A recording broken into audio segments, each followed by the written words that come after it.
Hi everyone, welcome back. Today we're in Module 2.6, Session 3, Aligning the Challenge with Work-Based Learning.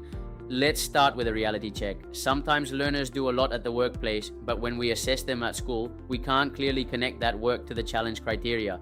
That's exactly what alignment fixes. Today, workplace learning must actively feed the challenge and generate accessible evidence.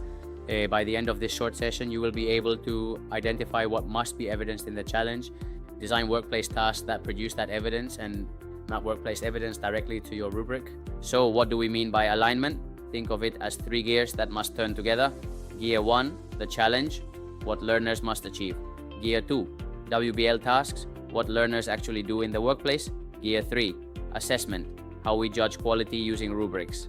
If the gears don't match, we get common problems. Learners do tasks that are useful at work but irrelevant to the challenge. Teachers end up assessing only what they see in class, ignoring the workplace, and learners feel confused. I worked hard, why doesn't it count? Alignment ensures that every workplace experience has a purpose and that purpose is measurable. Step 1, start from the challenge learning outcomes. Not the activities, not participation, not helping.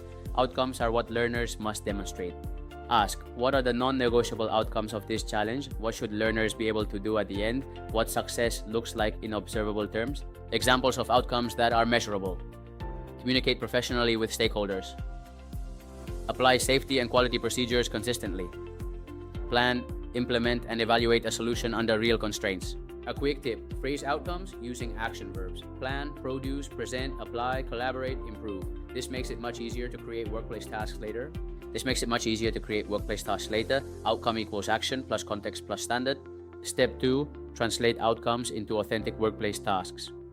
A workplace task must be realistic, safe, supervised, and most importantly, evidence producing. Use this simple structure. Task equals action plus workplace context plus deliverable plus evidence. Here's a comparison. Instead of help in the office, we write prepare a client-ready progress update, validate it with your supervisor, and upload it to the learner portfolio. Instead of work on the project, we write create a short risk checklist for the task, apply it during the activity, and submit a before-after reflection with supervisor confirmation. This is where alignment becomes real. The deliverable makes learning visible. If there is no deliverable, assessment becomes guesswork. Step 3, align the timeline between school and workplace. Workplaces are dynamic, schedules change, tasks appear unexpectedly, and some opportunities happen only once. So instead of forcing a rigid weekly plan, we align using milestones. Align by milestones, not weeks. Build a simple milestone table with challenge milestone, what must be ready for the challenge. WBL window, when workplace access makes it possible.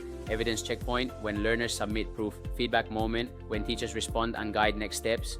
This prevents a common failure. Learners do excellent workplace learning, but it arrives too late to be integrated or assessed. Milestones keep everything synchronized. Now the core step, map workplace evidence to your assessment rubric. For each rubric criterion, ask what evidence from the workplace can demonstrate this clearly and fairly.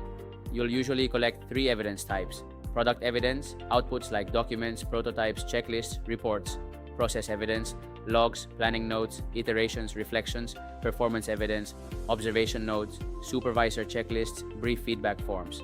Important, don't collect everything. Collect the minimum strong evidence that matches the rubric descriptors. That's how you keep the system realistic and sustainable.